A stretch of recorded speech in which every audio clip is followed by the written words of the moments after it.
नमस्कार, बहुत स्वागत है आप सभी का स्वराज एक्सप्रेस में। आप देख रहे हैं हमारा खास प्रोग्राम जनता मांगे जवाब। आपके साथ मैं हूं संयम जैन।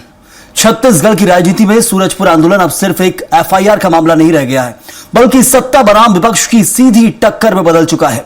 कांग्रेस नेता पर आर्म्स एक्ट के तहत कार्रवाई के विरोध में शुरू हुआ आंदोलन अब राजनीतिक बयानबाजी और आरोप प्रत्यारोप के केंद्र में आ गया है। पूर्व सीएम भूपेश बघेल के मन से दिए गए बयान कि कांग्रेस ने चूड़ियां नहीं पहन रखी हैं, हमारी भी सरकार आएगी ने सियासत का पारा और बढ़ा दिया है।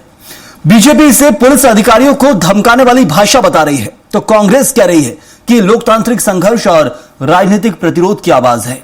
ऐसे में सवाल यह है, क्या यह विपक्ष की चेतावनी थी या फिर सत्ता में वापसी का राजनीतिक संदेश?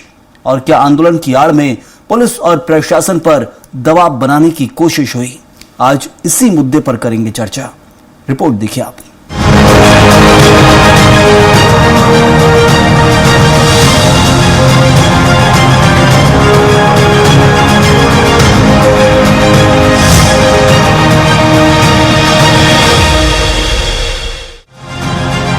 सूरजपुर में कांग्रेस का आंदोलन अब पूरी तरह राजनीतिक रंग ले चुका है। कांग्रेस जिला उपाध्यक्ष नरेंद्र जैन पर आर्म्स एक्ट के तहत दर्ज एफआईआर के विरोध में शुरू हुआ प्रदर्शन तीसरे दिन और ज्यादा गर्मा गया। सोमवार से प्रदेश कांग्रेस अध्यक्ष दीपक बैज के नेतृत्व में शुरू हुए आंदोलन में मंगलवार को वरिष्ठ कांग्रेस नेता टीएस सिंहदेव भी आमरण अनशन पर बैठ गए, जबकि दीपक बैज भूख हड़ताल पर रहे। और इसी दौरान पूर्व मुख्यमंत्री भूपेश बघेल भी धरना स्थल पर पहुंचे, जहां मंच से दिए उनके बयान ने सियासत में नया विवाद खड़ा कर दिया। भूपेश बघेल ने कहा कि सरकार आती जाती रहती है, कांग्रेस ने चूड़ियां नहीं पहन रखी हैं, हमारी भी सरकार आएगी, याद रखेंगे। बयान सामने आते ही बीजेपी ने इसे पुलिस और प्रशासन को धमकाने वाला बयान करार दिया और मामला राजनीतिक बहस के केंद्र में आ गया। प्रदेश के कांग्रेस जन चूड़ी पहन के नहीं बैठे हैं, इस बात को समझ लीजिए आप। और उस थानेदार का नाम हम लोग हमेशा याद रखेंगे।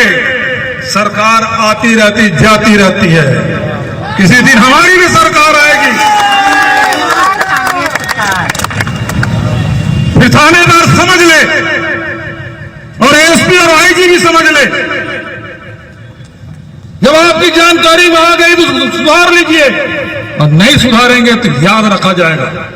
ऐसे धमकी चमकी नहीं करना चाहिए। वो प्रदेश के मुखिया रहे हैं, उनको कम से कम इतना तो समझना चाहिए।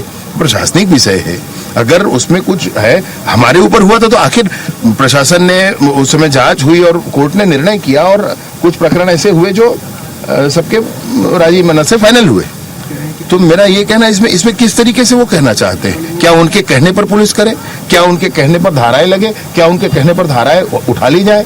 क्या उनको इस बात को इतना बड़ा मुद्दा बनाना चाहिए? ये उनके लिए चिंता का विषय है। हालांकि कांग्रेस अपने नेता के बचाव में खुलकर सामने आ गई है। पूर्व विधायक विकास उपाध्याय ने कहा कि बीजेपी पुलिस का दुरुपयोग कर रही है और कांग्रेस लोकतांत्रिक तरीके से विरोध कर रही है। तो वहीं मंत्री श्याम बिहारी जायसवाल ने कांग्रेस पर हमला बोला। उन्होंने कहा कि कांग्रेस की राजनीति डर और दबाव की रही है और भूपेश बघेल का बयान उसी मानसिकता को दिखाता है।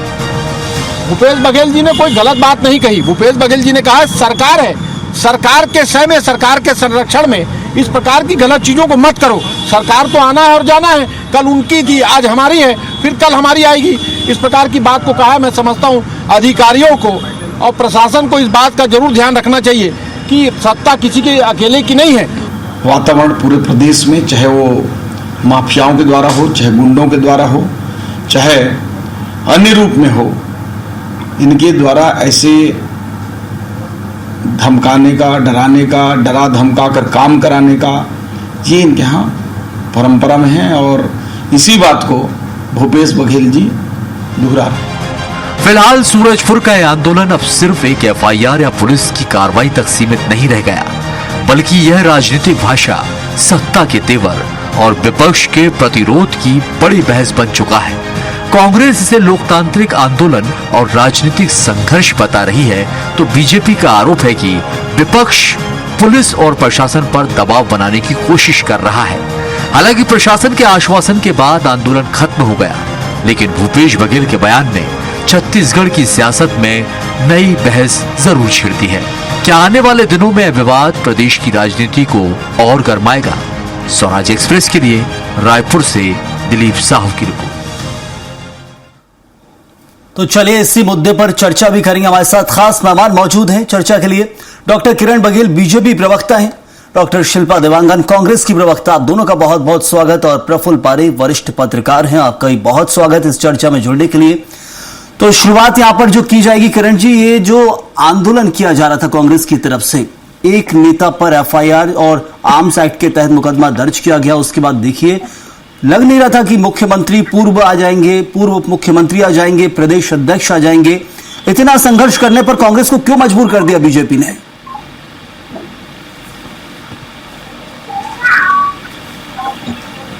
कि ये छोटा सा एफआईआर का ये प्रकरण इतना बड़ा रूप ले लेगा, आंदोलन बन जाएगा।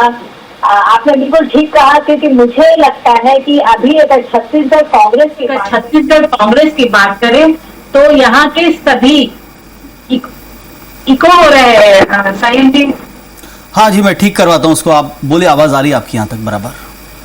तो यहाँ के जितने भी बड़े नेता हैं वो बिल्कुल यहाँ पे आइडेंटिटी क्राइसिस, जो कहते हैं ना, स्ट्रॉन्ग आइडेंटिटी क्राइसिस से जूझ रहे हैं। यही कारण है कभी चरणदास महंत जी बयान देते कि मैं ये फला संत को नहीं मानता, कभी दीपक बैद जी बयान देते हैं कि टीएस बाबा को दिल्ली चले जाना चाहिए, कभी भूपेश बघेल जी का हाल का जो बयान आया। तो मुझे लगता है कि ये कांग्रेस अभी कभी बीसीसी भूपेश कांग्रेस कमेटी बन जाती, कभी टीसीसी चीफ कमेटी बन जाती, कभी डीसीसी दीपक बैज कांग्रेस कमेटी बन जाती। तो मुझे लगता है इतने स्ट्रॉन्ग आइडेंटिटी क्राइसिस से जूझ रहे हैं। यही कारण है कि अभी तो सारी कांग्रेस कमेटी एक साथ ही बैठी है ना, अभी तो कोई मतभेद नहीं है। अभी तो सारी कांग्रेस कमेटी एक साथ बैठी हुई है। वही तो मैं कह रही हूँ, जैसे ही भूपेश बघेल जी ने देखा कि टीएस सिंहदेव जी ये आंदोलन करके या अनशन करके फुटेज ले लेंगे या आला कमान की नजरों में चढ़ जाएंगे, इनके अध्यक्ष दीपक बैद जी वहां कूद गए। उनके प्रेजेंस को देखते हुए भूपेश बघेल जी कूद गए। और भूपेश बघेल जी को खबरों में रहना आरोप है कि सत्ता का दुरुपयोग बीजेपी कर रही है, पावर का दुरुपयोग बीजेपी कर रही है, ये आरोप लगाए जा रहे हैं। भूपेश बघेल खुद सीधे तौर पर चेतावनी दे रहे हैं थानेदार को कि हमारी भी सरकार आएगी। आरोप ये लगाए जा रहे हैं। देखिए संयम जी, जिस व्यक्ति के खिलाफ ये प्रकरण है वो आदतन अपराधी है। उससे कई ऐसे रिकॉर्ड्स है जो अपराधी के तौर पे वो जाने जाते हैं उस क्षेत्र में। तो कांग्रेस को अपराधियों को संरक्षण देना तो शुरू से आप देखते आ रहे हैं। इस प्रकार जितने भी अवैध काम होते थे पिछली कांग्रेस की सरकार में, कांग्रेस सरकार संरक्षण दे के बनी खड़ी रही। अब फिर यही काम कर रही है, जब उसके खिलाफ आर्म्स एक्ट के खिलाफ अगर लगाया तो सारी कांग्रेस उसको संरक्षण देने का काम कर रही है। यहाँ पर शिल्पा जी, क्या आदतन अपराधी है जिला उपाध्यक्ष आपके नरेंद्र जैन, ये बताया जा रहा है बीजेपी की तरफ से, और एक आदतन अपराधी के लिए पूरा का पूरा संगठन आ गया है, पूर्व मुख्यमंत्री, उप मुख्यमंत्री और ये प्रदेश अध्यक्ष से लेकर सारे नेता आदतन अपराधी के लिए। आपके सभी दर्शकों को और साथी पैनलिस्ट को नमस्कार करती हूँ जी। देखिए संयम जी, समय के साथ दूध का दूध पानी का पानी तो हो जाएगा। इनकी मनगढ़ंत कहानी लिख देने से, बोल देने से चीजें बदल नहीं जाती। ये पूरा जो घटनाक्रम था उसके लिए मैं 4 लाइन कहना चाहूंगी कि सियासत की गुरूर को एक दिन चूर होना ही था, जैसे कि आज चूर हो गया। सियासत के गुरूर को एक दिन चूर होना ही था, झूठ के एक काले साए को दूर होना ही था। तुमने समझा था कि दबा लोगे इंसाफ को, पर सत्य का परचम तो बुलंद होना ही था। जिस प्रकार से आज दिखाई दिया है कि सत्ता का दुरुपयोग किस प्रकार से भारतीय जनता पार्टी कर रही है, झूठी एफआईआर कर रही है, विपक्ष की एकजुटता के सामने इनको डर लगने लग गया है, इसलिए ये आज मनगढ़ंत बयानबाजी कर रहे हैं। देखिए, यह मामला कानून व्यवस्था का नहीं था, बल्कि ये सत्ता का अहंकार और राजनीतिक द्वेष का मामला दिखाई दे रहा है। ऐसा मैं इसलिए कह रही हूं क्योंकि भारतीय जनता पार्टी के लोगों को अब लगने लगा है अहंकार में मदमस्त होकर के कि लोकतंत्र से ऊपर ये उठ गए हैं। मतलब लोकतंत्र जो भारत देश में सर्वोपरि है, उससे भी ऊंचे अपने आप को अहंकारी समझने लग गए हैं। परंतु ये भारत देश है, यहाँ संविधान सर्वोपरि है, लोकतंत्र सर्वोपरि है। यदि कोई गलत है तो संविधान सम्मत कार्रवाई होनी चाहिए। पुलिस प्रशासन जो है वो सत्ता का टूलकिट बन के यदि कार्य करेगा तो आवाज तो उठेगी, हर जन जन की आवाज उठेगी। तो इनको जो तकलीफ है वो इसीलिए है कि कांग्रेस जो है वो एकजुट होकर आवाज उठा रहा है और असत्य के खिलाफ आवाज उठा रहा है। तो इनको डर लगने लगा है, भय के कारण मनगढ़ंत। लेकिन विजय शर्मा कहते हैं ना, उप मुख्यमंत्री विजय शर्मा कह रहे हैं कि मामले पहले भी दर्ज होते हैं, कोर्ट में जाने दीजिए, इंतजार कीजिए, आप गलत नहीं है, तो फिर क्यों ऐसा आंदोलन? न्यायिक प्रक्रिया पर बिल्कुल भरोसा है। वही हम कह रहे हैं कि जो भी हो संविधान सम्मत होना चाहिए। और एक बात और है संयम जी, संविधान में अधिकारियों को जनता की सेवा निष्पक्ष कानून व्यवस्था बनाने की के लिए शपथ दिलाई जाती है। आप भी जानते हैं किसी राजनीतिक दल का टूलकिट नहीं बनना चाहिए। तो अधिकारी जनता की सेवा करें, पूरे साक्ष्य प्रस्तुत करें, किसी के दबाव में कार्य ना करें, यही तो कह रहे हैं। चलिए, मैं एक जवाब प्रफुल्ल पारेख जी से ले लेता हूँ। समझता हूँ कि आप टूल किट बन के काम कर रहे हैं पुलिसकर्मी। यहाँ पर प्रफुल्ल पारेख जी, ये टूल किट बने हैं क्या छत्तीसगढ़ के अंदर पुलिसकर्मी? और जो मामला सूरजपुर से सामने आया है नगर परिषद चुनाव के वक्त का, देखो ये घटना किसी राजनीतिक दल के लिए जरूर मायने रखती होगी, लेकिन इस तरह की घटनाएं बहुत आम होती हैं। जब कांग्रेस की सरकार होती है तब क्या भारतीय जनता पार्टी के लोग विरोध प्रदर्शन नहीं करते? क्या उनके खिलाफ एफआईआर नहीं होती? क्या भूपेश बघेल 2018 से 23 तक मुख्यमंत्री थे, इस दरमियान क्या भाजपा के नेताओं पर एफआईआर नहीं हुई क्या? और उसके पहले भी जब राज्य बना था, तब जब कांग्रेस की सरकार थी उस समय भी बीजेपी के लोगों पर एफआईआर नहीं हुई क्या?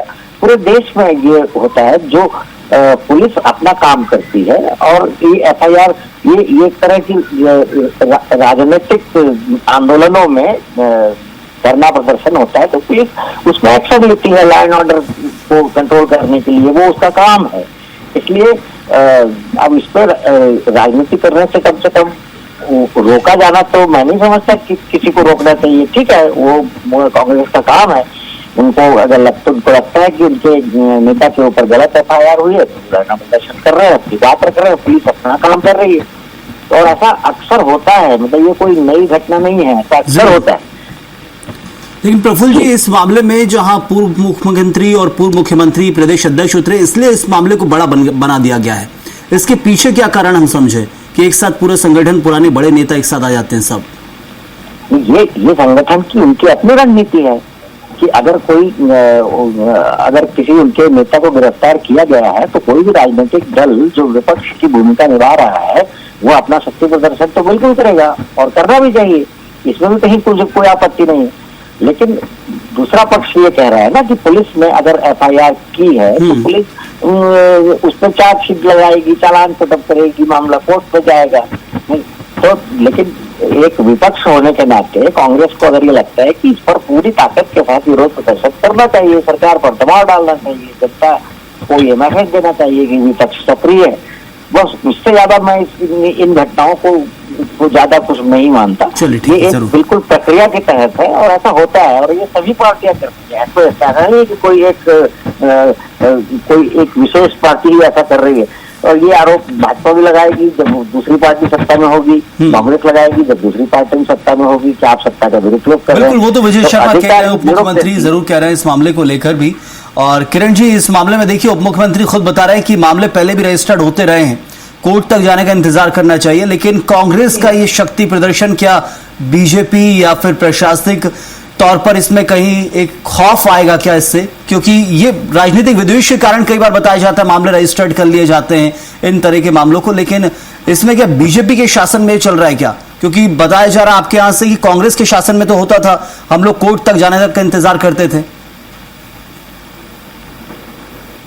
बिल्कुल संयम जी, जब भी हमारे पिछले कांग्रेस की सरकार की बात करूं तो हमने बहुत सारे धरना प्रदर्शन किए, हमारे खिलाफ भी एफआईआर दर्ज हुआ, हम कितने कार्यकर्ता जेल भी गए। इसका सबसे बड़ा उदाहरण तो विजय शर्मा जी ही है।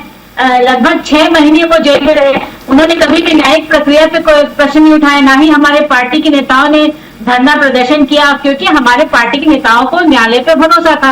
इसके ठीक विपरीत कांग्रेस को न ईवीएम पे भरोसा है, न ईडी पे भरोसा है, न उच्चतम न्यायालय पे भरोसा है, न राम भगवान पे भरोसा है। इनको तो किसी पे भरोसा ही नहीं है। इनका सवाल उठाना, शंका जाहिर करना तो कांग्रेस के डीएनए में है। तो ये तो ना न्याय प्रक्रिया को मानते हैं, ना पुलिस पे भरोसा करते हैं। और इस प्रकार भूपेश बघेल जी जैसे जिम्मेदार नेता, पूर्व मुख्यमंत्री का सरेआम ऐसे उनके अगर मुख्यमंत्री के पद के ओहदे के हिसाब से देखो तो ये बहुत छोटे लेवल के अधिकारी है, उसको सरेआम धमकी देना और प्रशासनिक अधिकारी ये तो हो ही जाता है किरण जी, ये तो तस्वीर रही है देश भर के अंदर। जब एक क्या होता है, मुख्यमंत्री हो, हमें भी सुन के ताज्जुब होता है कि पूर्व मुख्यमंत्री हो या फिर जो पूर्व मुख्यमंत्री या पूर्व उप मुख्यमंत्री हो, जब वो बिल्कुल आम व्यक्ति बन जाते हैं, पद चला जाता है, सामान्य विधायक हो या सामान्य सांसद हो जाते हैं, तो इस तरीके की भाषा निकलती है। दूसरे बीजेपी नेताओं की भी देखिए कि थानेदार से लड़ना पड़ता है, होता ही है। ये पावर का गेम है, वो देखने को मिल रहा है। उसी का तो आरोप लगा रही है कांग्रेस की, पावर आज आपके पास है तो इतना दुरुपयोग कर रहे हैं कि हमें सीधे गुहार लगानी पड़ रही है। आप बताइए क्या ये सही है? एक जिम्मेदार पदाधिकारी को सरेआम ऐसी धमकी देना क्या आपको सही लगता है? क्या लोकतंत्र के चौथे स्तंभ को इस तरह धमकी देना क्या आपको सही लगता है? मुझे लगता है कि न्याय प्रक्रिया पर भरोसा करते हुए जो पुलिस अधिकारियों ने इसके जो एफआईआर दर्ज की, मुझे लगता है जांच का विषय है। पुलिस को अपना काम करने देना चाहिए, न्यायालय को अपना काम करने देना चाहिए। और जो मैंने कहा ना, स्ट्रॉन्ग आइडेंटिटी क्राइसिस से जो जूझ रही है कांग्रेस के नेता, उससे ये जूझने के लिए, उससे बाहर आने के लिए मुझे लगता है ये पूरा सुनियोजित तरीका किया गया है। क्योंकि आपको संयम जी याद दिला दूं, जब देवेंद्र यादव जी जेल गए तो कितने लोगों ने अनशन किया, जब प्रवासी लखमा जी जेल गए तो कितने लोगों ने अनशन किया, जब वो जेल से देवेंद्र यादव जी गए तो उनके स्वागत पे कितने लोग थे, प्रवासी लखमा जी जब बेल पे छूट के आए तब उनके स्वागत के लिए कितने लोग थे, जब भूपेश बघेल जी के बेटे छूट के आए तब कितने लोग थे। तो कहाँ गई थी कांग्रेस की एकता उस समय? कहाँ गई थी इनके संगठन की एकता उस समय? मुझे लगता है कि आने वाले चुनाव को देखकर अपने आप को आला कमान के सामने में बेहतर रूप में, बड़े रूप में प्रस्तुत करने के चक्कर में ये कांग्रेस के नेताओं की मजबूरी है। कांग्रेस के नेताओं की मजबूरी है कि उनको सवाल। शिल्पा जी, मुद्दा ढूंढने की जरूरत थी, यदि एकजुट होना था किसी मंच पर तो ऐसा मुद्दा ढूंढा है जिसे बीजेपी कोई बड़ा बांधती नहीं है। बिल्कुल सही है जी, आपने बिल्कुल सही कहा। मुद्दा हमेशा से सकारात्मक विपक्ष होने के नाते हमारा छत्तीसगढ़ की जनता के लिए आवाज उठाना रहा है। कानून व्यवस्था पूरे छत्तीसगढ़ की। आप तो अपने कार्यकर्ता के खिलाफ आवाज उठा रहे हैं शिल्पा जी, वो भी हक है उनका। जनता की आवाज नहीं उठा रही है, आप अपने कार्यकर्ता की आवाज उठा रहे हैं। दबाव में, देर रात को पुलिस के दबाव में फर्जी आर्म्स एक्ट के तहत एफआईआर दर्ज कराने को आप क्या करेंगे? छोटी मोटी घटनाएं होती रहती हैं, जैसा कि सभी आज चर्चा पर आज साथ निकला है कि ऐसे माहौल में छोटी मोटी घटनाएं होती रहती है, उसमें सामान्य रूप से कार्रवाई होती है। परंतु आर्म्स एक्ट के तहत एफआईआर कराना, क्या ये छत्तीसगढ़ में कानून का राज है या भाजपाइयों का गुंडागर्दी है? ये बात बहुत सोचने वाली बात है। और विपक्ष होने के नाते आवाज तो उठाएंगे, मजबूत तर्कों के साथ आवाज उठाएंगे। प्रशासन का बैकफुट में जाना ये साबित करता है कि सच्चाई की जीत हुई है। आप यदि फर्जी एफआईआर लिखाए थे तभी इतने अनशन के बाद में जो मामला था, नरेंद्र जैन का जो मामला था वो सच्चा था, इसलिए शीर्ष नेताओं ने फर्श पर बैठकर आंदोलन किया। आंदोलन करने के बाद प्रशासन बैकफुट में गए। इसका मतलब है कि फर्जी एफआईआर लिखी गई थी। हमें कानून पर, हमें न्यायिक प्रक्रिया पर, भारत के संविधान पर, लोकतंत्र पर पूरी तरह से भरोसा है। परंतु सत्ता के अहंकार में जो दबावपूर्ण कार्य किया गया है वो आज जनता के सामने दिख रहा है। एक आम नागरिक क्या करेगा जब सत्ता के अहंकार में भारतीय जनता पार्टी कानून का, प्रशासन का गलत उपयोग करेगी, टूलकिट की तरह उपयोग करेगी। मैंने कहा कि लेकिन क्या ये मानते हैं कि धमकी दी गई है, इस तरीके की धमकी दी जानी चाहिए जो मंचों से दी है भूपेश बघेल ने, जिसे सीधे तौर पर कहा जा रहा है कि हमारा भी शासन आएगा, याद रखे थानेदार। देखिए, धमकी शब्द बिल्कुल गलत है। धमकी शब्द बिल्कुल गलत है जी। ये जो है, ये जो बातें हैं वो लोकतांत्रिक चेतावनी है, लोकतांत्रिक चेतावनी है। और ये बात बिल्कुल सही है कि प्रशासन को जनता की सेवा करनी चाहिए, जिसकी उन्होंने शपथ ली है।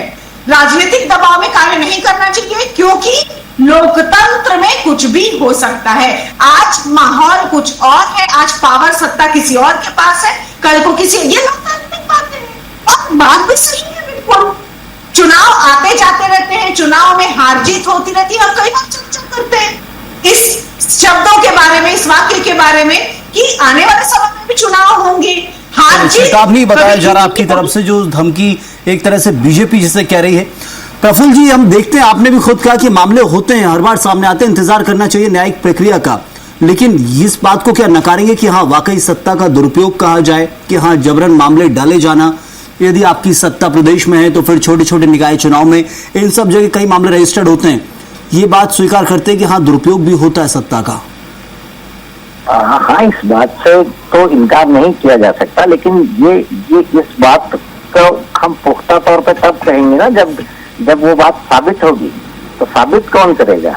जब मामले से यदि बरी कर दिया जाता आरोपी को, तो फिर समझा जाता है कि हाँ ये वाकई गलत मामला रजिस्टर्ड किया गया था। कई ऐसे मामले ये भी होता है, यह भी होता है। आप इस देश में बड़े बड़े स्कैंडल हुए जिस पर काफी बहुत मीडिया ट्रायल हुआ और खूब हल्ला होता है, लेकिन बाद में जिस पर आरोप लगता है वो बरी हो जाता है, वो कारण चाहे जो रहे हो। लेकिन हम ये कम से कम हम ये नहीं कह सकते ना कि वो आर्म्स एक्ट में जो धारा लगाई है, ये पुलिस प्रशासन बेहतर जानता है कि उसने जो धारा लगाई है, जिस धारा पे उसने FIR दर्ज की है, उसमें कितनी सत्यता है नहीं है, ये तो पुलिस प्रशासन बेहतर जानता है। तो उसका राजनीतिक उसकी जो राजनीतिक प्रतिक्रिया है वो अपनी जगह है, और वो ठीक भी है कि वो कांग्रेस पार्टी से जुड़ा हुआ मामला है, तो कांग्रेस उसमें अपनी प्रतिक्रिया दे रही है और अपनी तीखी प्रतिक्रिया दे रही है। तो इसलिए सत्ता का दुरुपयोग ये कहने के लिए तो तभी कहा जा पाएगा ना जब वो चीज साबित होगी। अगर साबित होता है तो हम बिल्कुल कहेंगे कि हाँ सत्ता का दुरुपयोग हुआ है।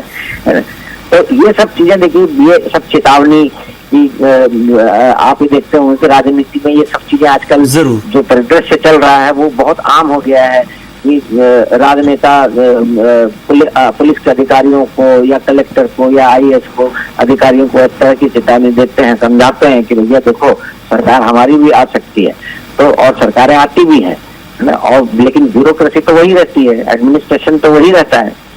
तो ये सब चीजें मुझे ऐसा लगता है ये एक बहुत रूटीन में चलने वाली प्रक्रिया है ये, और इस पर राजनीति करना चाहिए, उसके लिए हम मना भी नहीं कर सकते, क्योंकि राजनीति में लोग हैं तो राजनीति करेंगे ही।